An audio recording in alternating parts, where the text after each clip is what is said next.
Are we on now? Well, there we are. We have the countdown. Welcome to What the Puck. I am Puck. This is my guest tonight. Her name is Shanna. Shanna, if you could take a moment to introduce yourself. Hi, I'm Shanna, Hindu convert, asked to be a guest on the show. I'm 30 years old. I have a bachelor's degree in elementary education for science, social studies, and language arts, and I'm getting a master's degree in e-learning for business management and training.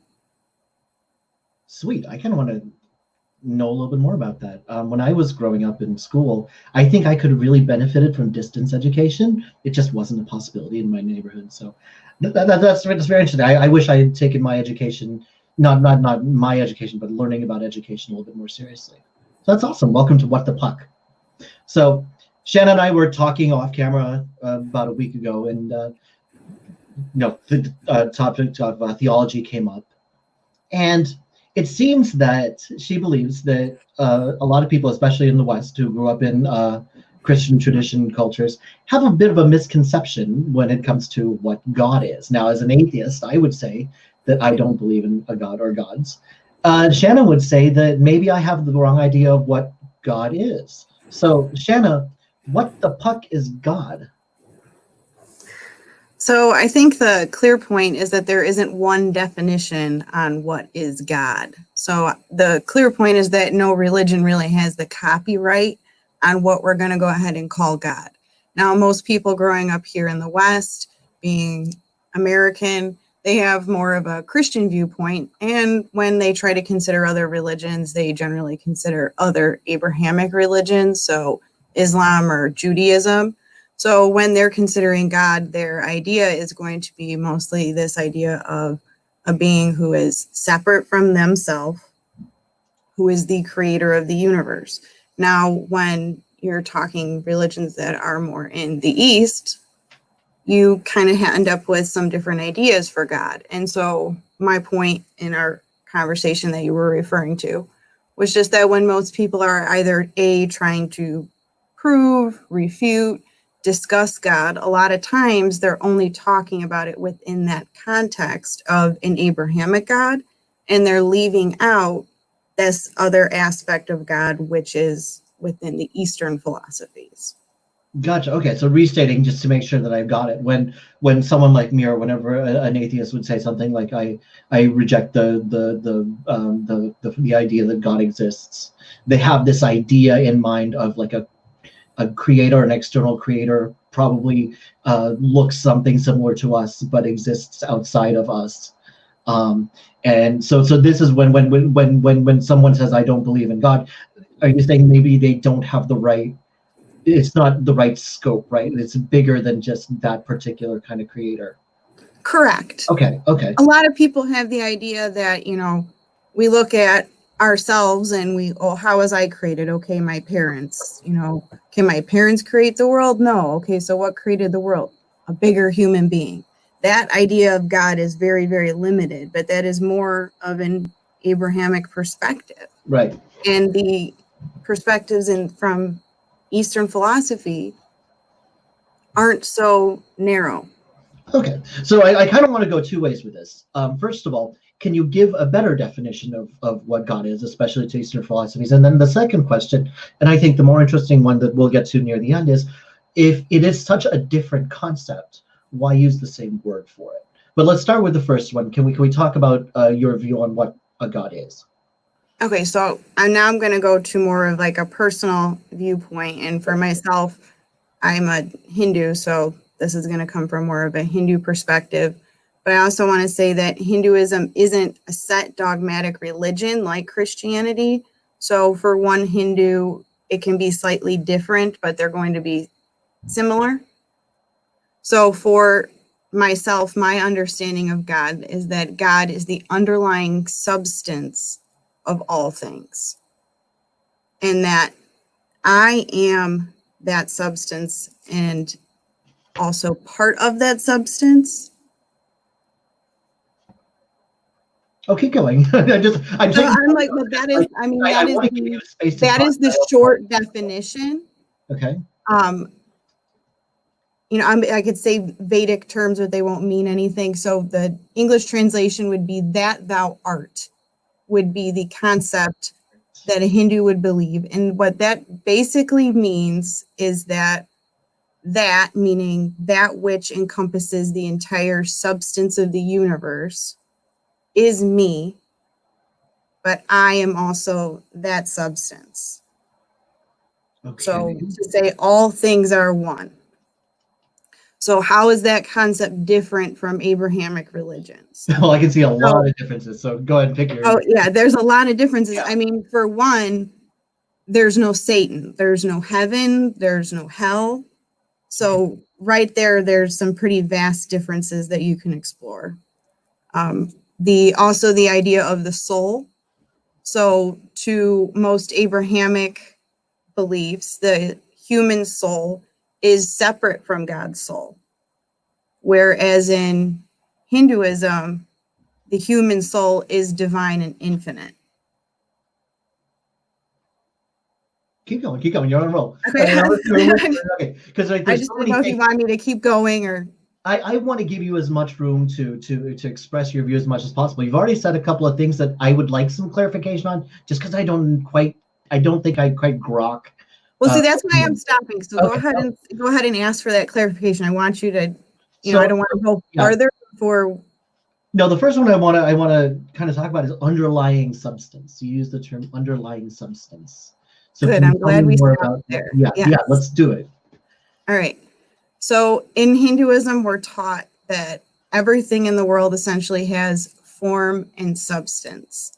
So since I'm sitting in my husband's office with all of these action figures, let's use them as an example. So they're made of plastic. Plastic is the substance, whatever, shape or figure they're in, that's the form. Okay. So Hindus believe that everything in the universe essentially is either form or substance. So it's either the thing it's made out of or the shape it's essentially made into. Hindus believe that at the essential base of everything would be God. So essentially, if I'm going to think of the plastic in a science sense now, I'd break it down into atoms. Those atoms can now further be broken down into subatomic particles. So the atom itself, again, is not not substance, but form.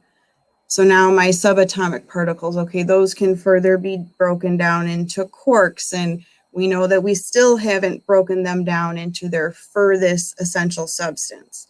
So what Hindus believe is essentially when we find something that is that which can no longer be broken down, that is God, and that it has a spiritual connection. Okay, and that was the other thing that I wanted to ask about, because another term you used was oneness. Yes. And we talked about this a little bit, so maybe we can catch everybody up. Like, I have a household here, right? I live with my wife. We have a roommate, and we have 2 cats, right? Mm-hmm. So one way that I could look at it would say, okay, we are all individual parts, but we are also one household, right? Correct. When I look outside and I see all the people who live down the street, and I say, okay, we are a neighborhood. Then I look at all the streets further down and say that we are a town, right? So one way that this is the first thing that comes to my mind, is that there's a way to use a collective term to describe how different people are part of the same group. So I think you mean a little bit more than that, though. So yes. What am I missing? Okay, so when you're describing your house, the things that are around us, you're describing the physical world. Okay. So this is our physical consciousness, which is perceived through the human ego. So this is another, when I'm talking about Hindus, when they say oneness with God, which is what essentially the goal of Hinduism is. So for a Christian, the goal is to go to heaven. For a Hindu, the goal is to achieve moksha. So moksha would be to attain that enlightenment, that liberation where they've achieved consciousness with the eternal substance. So they've achieved consciousness with God, which a Hindu would call Brahman. So they've achieved they've achieved God's consciousness. Now, Okay, so as let's a circle back here, because one thing that you said, and you told me to interrupt you when something doesn't make sense, right? So Yes, one please thing do. that you said was if you break something's physical form down into the lowest possible base substance, like you Mhm. go from atoms to quarks to something, well, whatever. I'm not very good at Yeah, physics, so but you break it down to its very base. Then at the very bottom of that is God. So we when we, believe that substance has consciousness. okay, so. And you're using the same word to describe both that I can see. You're using God to describe, like, you get down to the smallest, like the smallest particle you couldn't possibly divide anymore. And Correct. the word they use for that is God. Correct. And then when you say that the goal of Hindu is to be one with God, Hmm. you're saying to be one with the very, very, very smallest particle that we have, or that The the essence universe that is. makes up all things. Yes. Okay, see, this is where you listen. Okay. Now, I again, it's like this is Yeah. new. I want to make sure that I don't want to misrepresent you, and if I'm not understanding something, I want to make sure I get it right. Like I am physically separate from you, right? Yes. You're in another state. In this physical, let me explain it this way. You're Okay. physically separate from me in this physical reality. Our perception of it through my ego, through your ego. And when I say ego, I mean that which makes up my human brain, my memories, what I've learned, my perceptions, my society, all the things that influence my thoughts. Okay. We believe that there's also multiple perspectives. So, for example, your perspective and my perspective are two different perspectives. If I were to look at myself under a microscope, I would see a much different perspective than what I see with my human eyes. Sure. It doesn't mean that it's not real, what I see here. It just means that it can be viewed differently from a different perspective. So a Hindu would believe that from the absolute most macrocosmic conscious perspective, that is God, and that God is also the physical world. So that absolute underlying substance and the absolute underlying consciousness are the same thing. So Okay. what Hinduism Okay, go does, ahead. Keep going. yeah. Keep going, because you're using again you're using the same word, and I want to make sure that you use the word ego to describe you like a human has a consciousness, but then you're also using the same word consciousness to describe this something else. So yes, these are two different perspectives. So Okay. what Hinduism does is it has a set of different practices that a follower would use, and not every follower uses the same practice. So you would follow a different practice for different reasons, and we can circle back to that later if you like. But the different practices, what they are used is to dissolve the human ego, the concept of who I think I am, and to align the mind with who I really am. And to a Hindu, who I really am is that divine eternal consciousness. Okay, so what's gumming up the works here? What's making it so that what I perceive as me, you would call that ego, right? What's stopping ego from just being that divine consciousness? Our attachments are, so it comes down to basically the things that we are attached to, the things that we want to define ourselves to. So we have a lot of trouble letting go of things. For example, I, as a person, and I have certain things that I like. I have people that I love. I have preferences. Those things all keep me attached to this physical world. See, the thing that I like about the physical world is that it's here. I'm drinking root beer, right? I love root beer. This is my favorite root beer. Henry Warnard's root beer. It's delicious. Yes. Now, when you say attachment, like, I know what I like to drink. I know what I like to taste. Okay. Mm-hmm. I could go the rest of my life and never drink this root beer again, and I'd probably be fine about it. Mm-hmm. So when you say attachment, again, it seems like you're saying something more. Like, it's not just I like this root beer, I'm going to drink it while it's available, but like there's something, a negative connotation attached to the idea of being attached to something.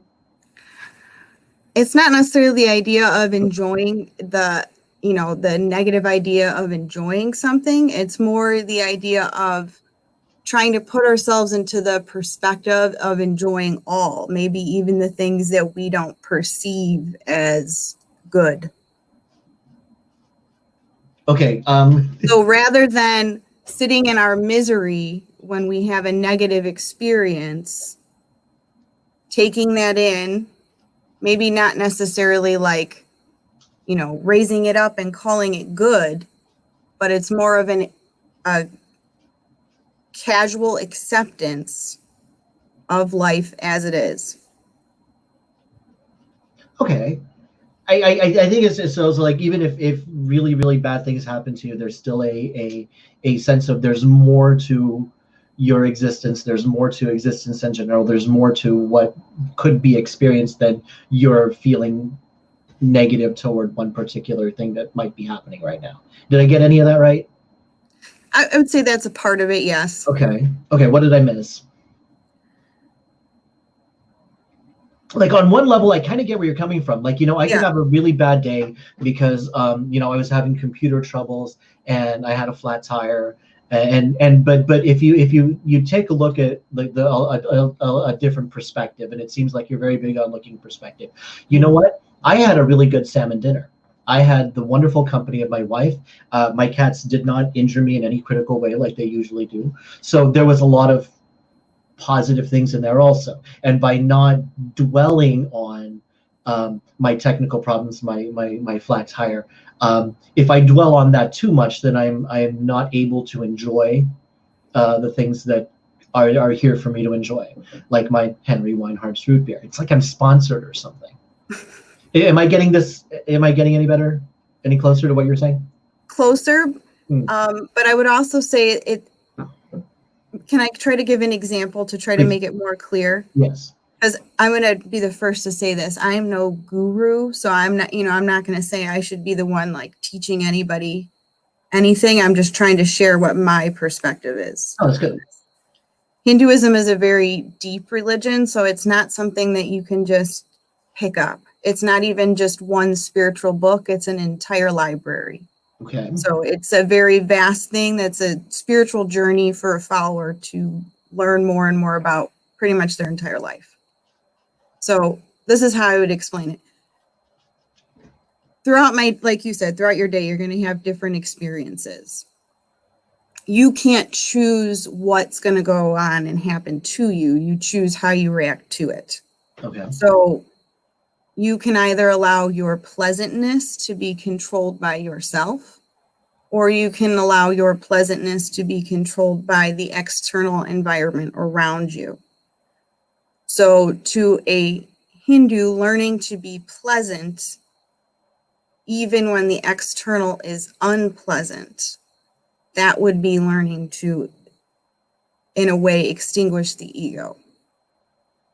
Okay. So okay. I'm starting to get a couple of pins in that. So let's move on to the next part, like deeper into this. And it sounds like this is very good practical advice. And it seems like, honestly, the kind of shared advice that I might hear from other sources also. And it seems like I can get there without having to appeal to anything. Like, I don't have to talk about oneness. I don't have to talk about like why is that so? What am I missing? I guess you're better to say. What am I missing if I only use, we'll call it the pragmatic aspects of that you were talking about, and I don't consider the spiritual aspects? Does that make any sense? Yeah, no, it makes absolute sense. What your question is, I'm just trying to put it as clearly as possible. So Hinduism doesn't specifically say that you have to believe in God, for one. Like, as in, you do not have to worship a God. So you could believe in the idea that you are one with the universe, that essential substance, but not necessarily have any kind of worship. I think your question is going a little bit beyond that, though, and saying, what if you just don't even have this idea that you are one with everything? Right. I guess this idea that you are one with everything kind of becomes the foundation for that idea of choosing to be, it's a little stoic almost in its philosophy a little bit, but choosing to be joyful even when things around you are unpleasant to a certain extent. Okay, so let me give you something that it's a little bit of choosing, you know, controlling one's emotions is a big part of it. Okay, so again, let me make sure I got this. Okay, like I was talking to my friend, she lives in Florida, and she is deeply affected by the circumstances that are going on around us. She has nobody in her immediate family that's sick, but her whole family is in isolation right now, right? And she has a daughter who's like 5 years old, and she was talking about how you know, all the stress is starting to get to where she doesn't know how long she's going to be able to keep working, and how long the finances will be stable, and how long she'll be able to shop. All the usual worries that a lot of people are having right now, right? And I said, yeah, but think about this. I look outside the window and I see more people walking and more people exercising than I would normally see. All right, I see people who are finding new ways to get in touch with people, like conversations like you and I are having, or other ways like Zoom or joining other Facebook groups. They're finding ways to make these connections. People are getting in touch with family and caring more about family, or especially at a distance. So yeah, you could look at the stuff that's going on there, but look at all this other great stuff that is also happening right now. So that's what I did, and I think that was in keeping a little bit with the idea that you just presented. What am I missing? What would a person who believes in the Hindu philosophy add to that? That as a non-practicing Hindu like me and like Jackie, what we did, what would a Hindu person have done differently in a practical sense? I think in the way you're putting it is you're taking what you're perceiving as good and what you're perceiving as bad and trying to weigh the good above the bad, like trying to essentially have a perspective of gratefulness. Okay. Whereas the idea of everything as one is more of the idea of learning to treat both experiences with equal acceptance. Okay, let's look at acceptance, because if a bad circumstance happens to me, my initial instinct is to make it not so bad, right? Well, absolutely. Like if it's a little cold in here right now, I'm grabbing a sweater. So. Well, absolutely, and we all have that instinct within us. Yeah. So when you say acceptance of the bad, again, I think I'm missing the point here. Does that mean just deal with being cold? Or rather, recognizing that it's all part of one. So so sometimes dealing with being cold. Now, am I going to sit here and be cold? No, I'm going to go grab a sweater. But okay, so I'm going to have to add one more part in this. Keep going. Okay. So in Hinduism, there are different paths again. So specifically, two very different broad paths. Sometimes it's referred to as like the way of Shiva, the renouncer. So this is the idea of someone who would sit there and say, yes, I'm just going to sit here and be cold, and I'm going to accept it, and I'm going to ponder on it, and I'm just going to give up the world, and I'm just going to, this is like this, supreme ascetic who goes off into the mountains and just contemplates their, eternal self, completely, gives up the world for what it is. And then there's the other path, and sometimes referred to as like the way of Vishnu. And so this is the person who lives in this world. This is the person who says, all right, I'm going to sit here. I'm going to, drink my root beer. I'm going to have my family. I'm going to, involve myself in this world, but I'm going to, order myself in such a way that is reflective of the fact that what I do to myself is going to essentially affect others, because the entire universe is essentially connected with some cause and effect. Okay. Now that is one thing that I wanted to talk to you about too, oneness, right? And I think that my idea of oneness, like I get this impression that I'm probably not the same thing you're talking about.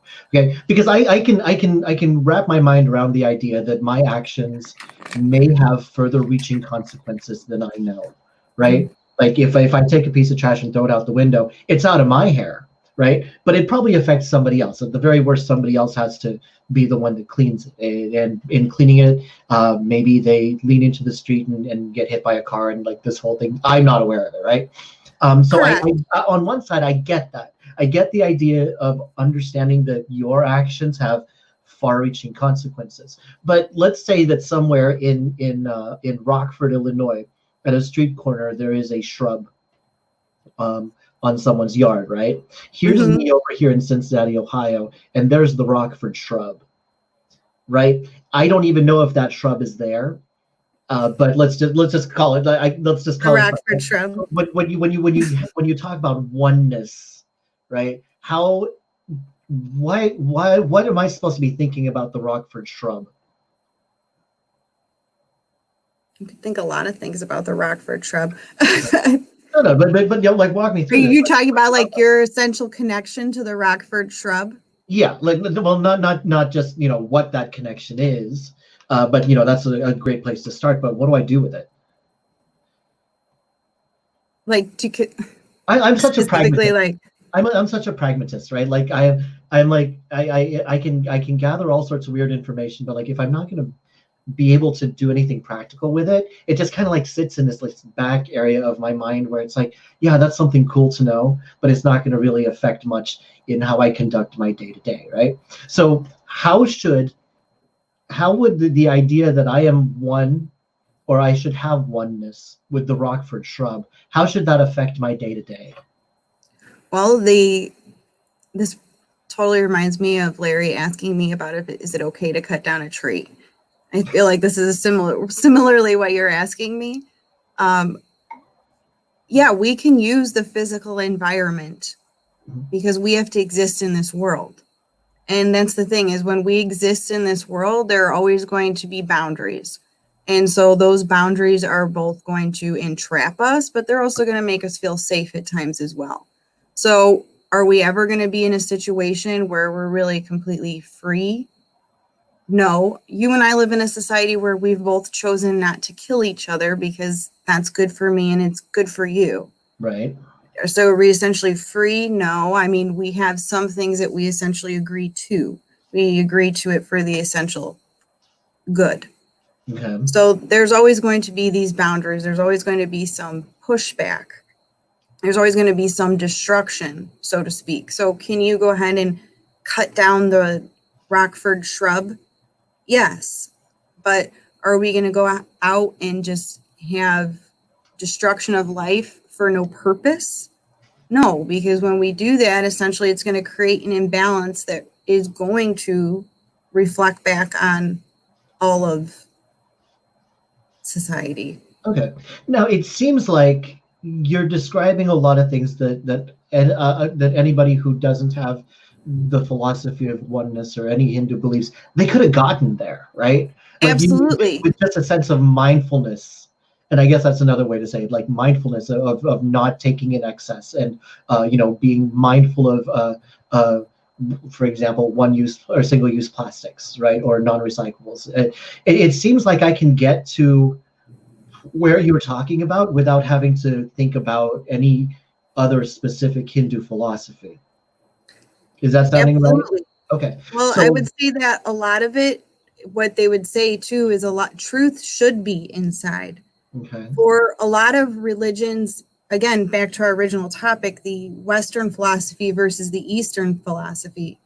In Western philosophies, their idea is that they're teaching you a set path, a way to be. In an Eastern philosophy, the idea is to search inward for truth. So yeah, most of us probably could sit and reflect inward on the way we really should eternally be, because what Hinduism is asking us to do is to really search inside and find what is our eternal nature. And so Real quick, could you I wouldn't mind, could you just address the comment I put on the screen? Yes. I think it's phenomenal. I was about to, but I didn't want to. Casually, can I directly respond though? I wasn't going to. Yeah, if you'd like, I just didn't want to. You were on a roll and you were answering the question, so I wanted to give you the space to do that, but I did want to get back to this. I don't think I wanted going to talk about what you guys were going to talk about, so please take it.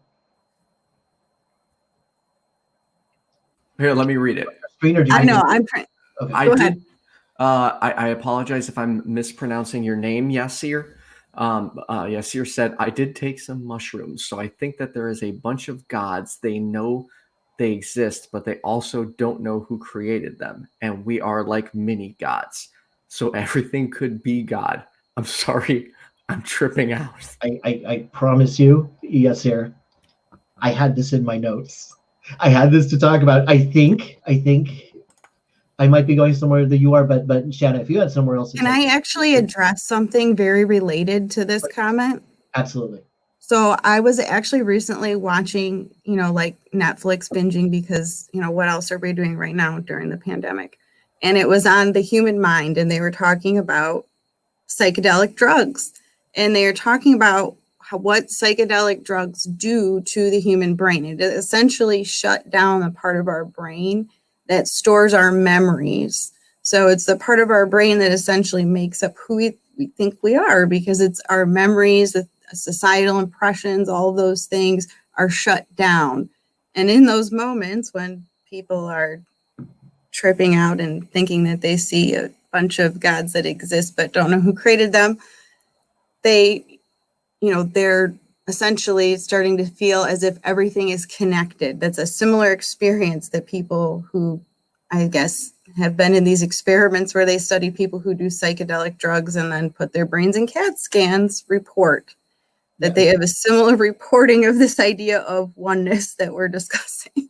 That was totally not where I was going to go with that. But okay, now I am not a neuroscientist. I know very little about like how the brain actually works, right? You could show me a CAT scan and an MRI and all this stuff, and it just looks like scribbles to me. All right. But just from the way you described that, this is how my weird brain works. Okay. When you tell me that one of the effects of substances of this sort is to kind of cancel out your memory, right? And so now we're stuck with like a very primal state where we experience something, but we may not have the vocabulary that we would have normally used elsewhere to be able to describe something. Mm-hmm. And being such naturally pattern-seeking creatures, it seems like, yeah, you see things, and since you don't know how naturally they would connect, you'll make a connection, even if there is not an apparent one, like me and the Rockford shrub, right? Like mm-hmm. if I had some of Yasir's mushrooms, maybe I'll be thinking about this Rockford shrub. Not that we are connected, but that my brain is trying to make a connection, so it sees something there that isn't. So I guess the big question I have here is, how can one determine between a connection that they are making themselves and a connection that is truly there? And in Hinduism, those are the things that you sit and you reflect upon in meditation. That's known. So when I said in Hinduism, there's different practices for one to extinguish the ego. One of those practices is jhana yoga. So that is where one sits and just reflects. This is just meditation on the concept of, who am I really? What is my true consciousness? And that is what one just sits and contemplates. Am I my sensory experience? No, because I know that, my sensory experience can be impaired through, psychedelic drugs or alcohol, or, a disability even.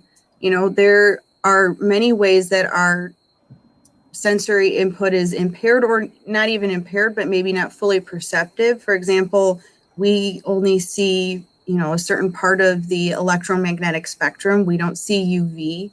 There's certain things that we are unable to perceive with, the ability of senses that we have as a human being. So there's, so then I start to go, okay, so then what am I beyond my sense perception? So then, you might get into this idea, like from Western Civ of Descartes, I think, therefore I am. So I have consciousness. So what is really my consciousness? Well, if it's been influenced by all these things around me, what was my consciousness prior to all of that? So that, that's the rabbit hole that one starts to go down. No, and as someone who likes, I have a very deep inner world, right? We'll get to that in a second, Larry. I love that. It's an interesting question. We'll go there. But Yes, let it's me God's consciousness. let me finish this thought really quick. Like,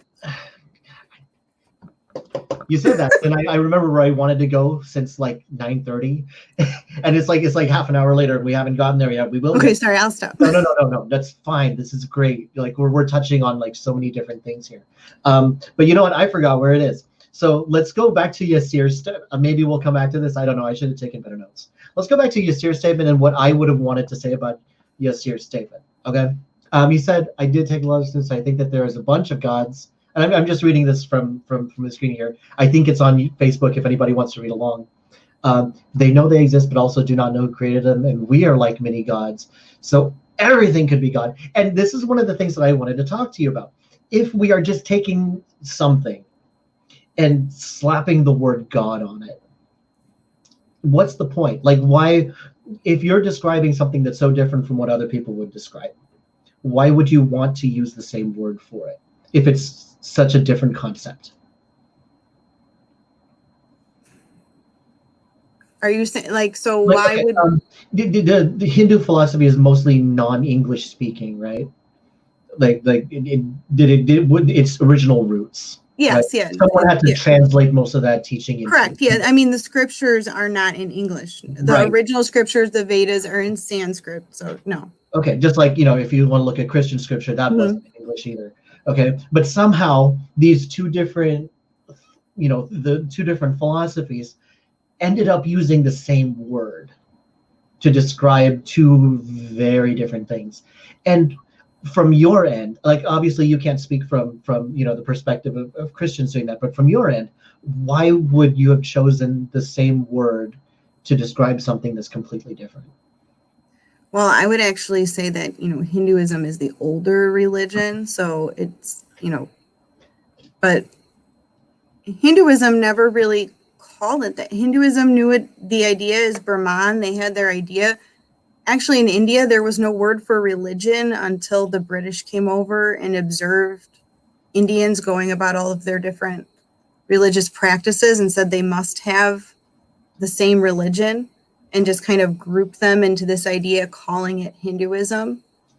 The practice in Sanskrit is really referred to as Sanatana Dharma, or the universal understanding, the universal knowledge.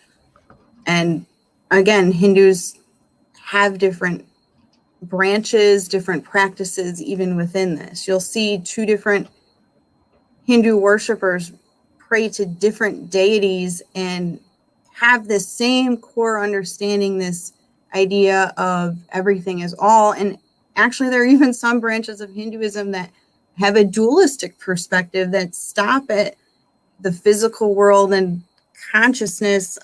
God's consciousness are two separate things. Okay, so now we're getting somewhere interesting, because this is a way that I've never would have thought of. I would Okay, say though that most modern Hindus, most practice Advaita Vedanta, which is the idea that there is no duality, that everything is the one.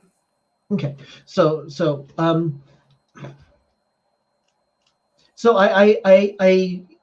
let's do a fun little thought experiment, just you and me, completely separate from everything. Okay, like if we were to examine an alien civilization that we've never heard of before, we'll assume that they're carbon-based life forms just like we are, so we can make certain assumptions. They need sustenance, they need rest, they need some measure of safety, they need to live a certain amount of time before reaching the age of maturity at which they can reproduce. Life as we know it. The basics are there. Okay, but anything cultural is not.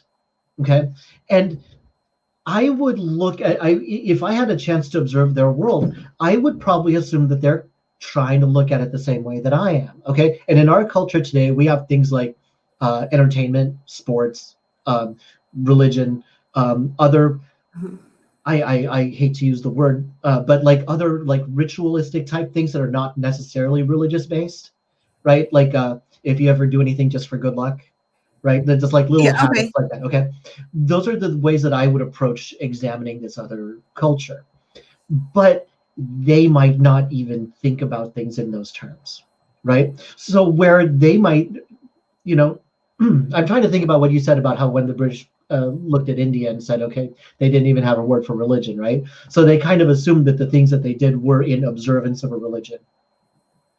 So this is new for me, and I appreciate that you were able to give me this perspective of, if you were looking at another civilization, what is a religious perspective? What are they doing in the name of religion? I have to address this comment on the screen. This is Yes, awesome. welcome from Pakistan. Thank you very much. Look at this. We're international. We've taken your show internationally. Hello, Mujib. I'm sorry if I mispronounced that, but hello. Thank you so much. And yes, what the puck? All the what the pucks. Let's get that trending. Larry, I like your question. Let's go back to that really quick. Does consciousness exist outside the physical brain? And I suppose my best answer for that is that I've never seen an example of a consciousness outside a brain. I know that you can affect someone's brain and it affects their consciousness. I've never seen an example of anything that I would describe as a consciousness. I've seen little elements of a consciousness, but I don't know, because all I'm privy to is my own sensory input. I can't tell what yours is. I can't tell what the Henry Weinhardt's bottle is, if it has one. So the best answer I can give you, Larry, I don't know. It's probably not a satisfactory answer for you, but Shanna, what's your answer for that? I can say that from my religious scripture, I would say that it's God's consciousness. From my own experience, as you said, I don't know. And I think that that is one of the things that I also really embrace about Hinduism, is that Hinduism tells us to embrace what we don't know. That you can't truly know something until you accept that you don't know it. Because once you accept that you don't know it, that's when you can go ahead and you can mentally explore that concept. Okay, now I remember what I was going to ask you about. Okay, because it is fun to think about things in a sense of, well, I don't know, let's think about it. And you were bringing up meditation and the sort of ways of being aware of things, right?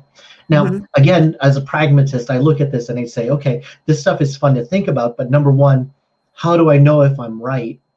And number two, what do I do with this? Okay, so if I sit in meditation and I come up with this concept, I don't know, concept puck, right? How do I know that concept puck actually has any weight to it, especially if it's not something we can explore? Like, if it's not something that we can like mutually look at and say, okay, let's take a look at concept puck and see if it makes sense. Let's see if it's real. Let's see if it's factor. And then the second thing, now that I have concept puck, after my meditation, after my self-examination, what do I do now that I have a concept that I don't know if it has any basis in reality? So do you want me to break that back down, or are you? I think I followed enough. Stop me if I didn't. Yeah. So I think what you're saying is, when you're saying you go into meditation and you're coming to an understanding, which you're referring to as concept puck. Yeah. How do you know, one, if this understanding you've come up with, one, is valid, and then how do you know that you've reached that point? Are you kind of saying? Right, like you talk about oneness, and you talk about that. If I perceive that I've become closer to oneness, how do I know if I actually have? So the idea is that it's not a journey that is in space. So to Christians, it's after death. They die, they go to heaven. They don't know till they die. So for a Hindu, this is something that can be experienced now. Now, there is the idea that, once you truly achieve God consciousness, as a lot of gurus will say that, the human body would no longer, your soul wouldn't be bound to your human body anymore. So that person would die, essentially. So those of us that are here still living are on some kind of journey to that point. So enlightenment is essentially going to come in levels. So some people can be more enlightened than others. It is also possible to have a moment of enlightenment, but not necessarily be able to sit in it or abide in that feeling at all times. So I would say, personally, for myself, I have experienced moments of enlightenment. In Hinduism, I do use bhakti practices, which means worship. So I do worship God. It's not a requirement in Hinduism, but it is something that I personally do. And through meditation and also through those practices, I have been able to experience moments of this enlightenment. And so for me, I have personal evidence, which is why I continue to explore that path. Okay, so and then I'm not sure if I quite got the an answer to that. Like another part of it, like you mentioned gurus, right? And Okay, yeah. they have I hesitate to use the word better because I'm not sure, but we'll call it a different understanding than I do about the way the universe works. Now, in Alexville, where I spend a considerable portion of my time, I think of an authority in a certain subject as someone who is more knowledgeable about it, right? Like I don't know much about calculus, right? So if I go down to the University of Cincinnati and talk to a professor in math over there, they'd probably be able to explain calculus better than I can. But the problem is, like, I can get there, right? Like I can look at calculus and I can verify the answers. I can do the work myself and I can get there. I'm not there yet, but I know I could, right? Yes. So the what I'm hearing from you though is, like, with so many different paths and so many different possibilities, it seems like there's so many possibilities. What does a guru know that nobody else does? And how do we actually know that that's correct? How can we get there also? And So- just so you don't think I'm singling you out, I'd ask the same thing about. I really appreciate this question because I think I can answer it for you pretty well. So like you said, you're going to go out and you're going to go ahead and learn calculus. Mhm. So then you would go ahead and you would go about the certain steps to get there, to get to your end point. So within Hinduism, the different practices are doing the same thing. They're laying out, here's how you get there.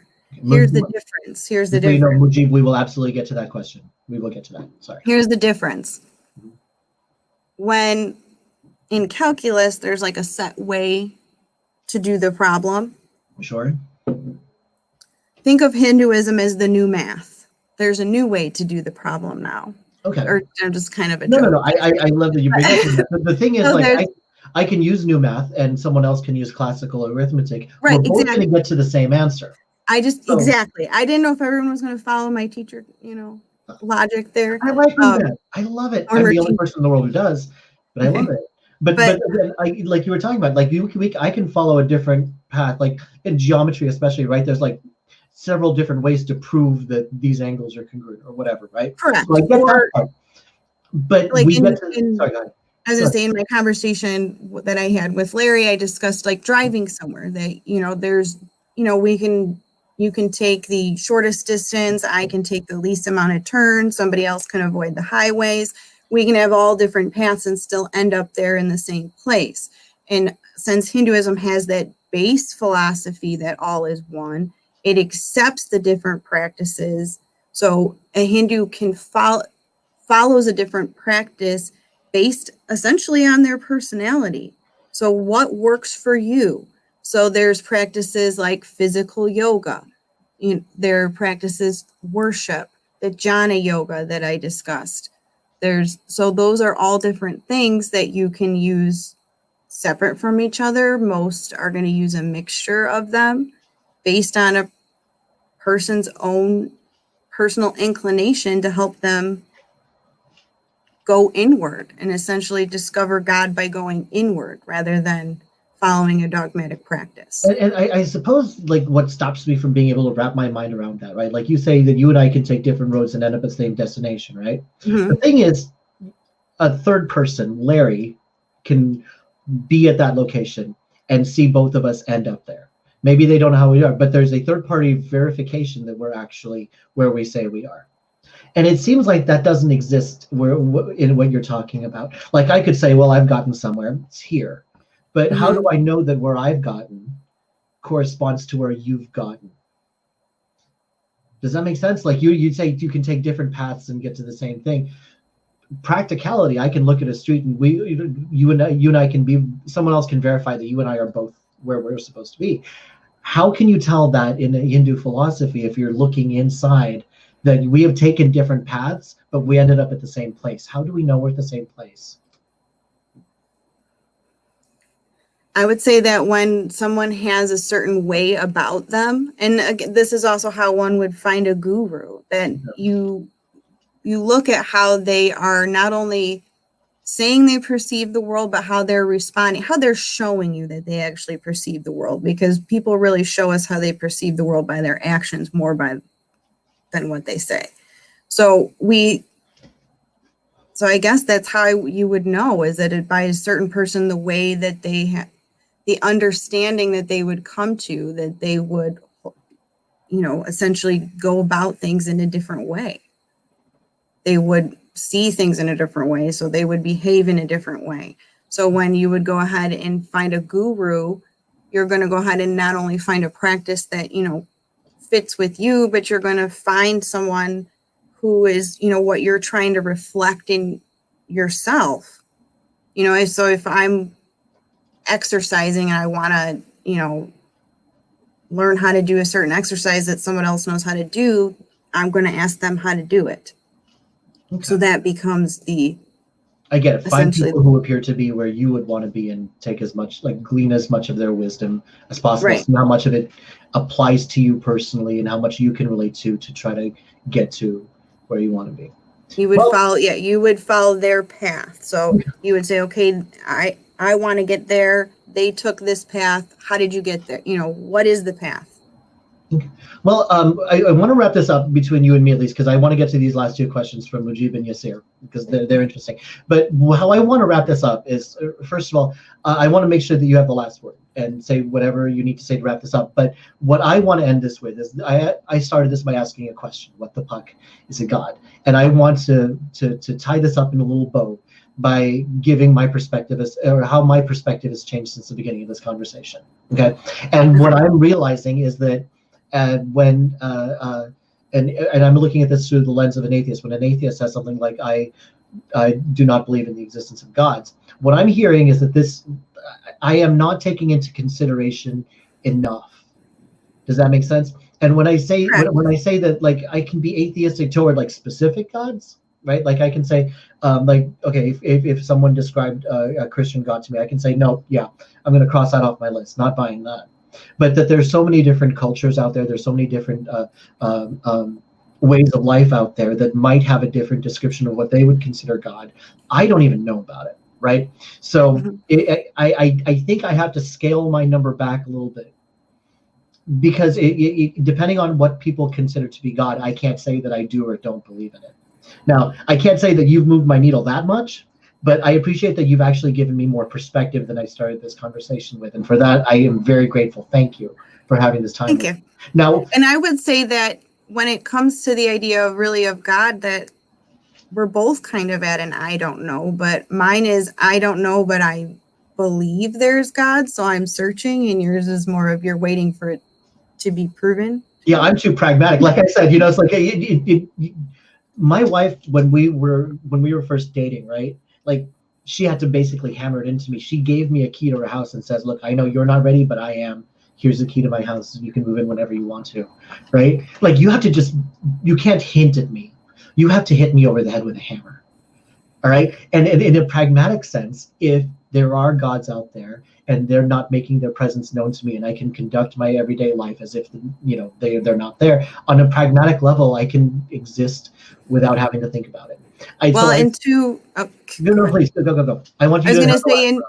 a Hindu, God or the deities are really more of a tool to help one achieve enlightenment. So the idea is, if my human ego is not going to get me to enlightenment, so what I have to do is I have to place my focus on something above me. We've been trying to, even define this formless substance of the, unformed, eternal consciousness, this idea, and it's difficult. So how am I supposed to have some sort of relationship with that? How am I supposed to go inward and find that within me? So what a Hindu does is we personify God as the different deities, so that we can have this relationship with God. We can pour our human emotion, because it's something humans can experience, into this concept, so that we can mentally explore it and to emotionally explore it. if you wanted to leave me and our viewers with one last thought, something to walk home with, on top of that, which was great, do you have anything else, like the last thing you want us to take away from this conversation? I'm just, I think You did wonderful. That was that good. I think was a I'm just wonderful really closing happy. statement, so. I think I'm just happy, that you said I moved your needle a little. And see, my point here isn't to prove anything. My point, I think, of our conversation here was just to kind of just open and expand the idea that when people are saying, I believe this or I don't believe this about God, to understand that there are concepts within that phrase that go beyond the Abrahamic constructs that most people are familiar with. And I appreciate that. Let's handle the last two questions that came out here.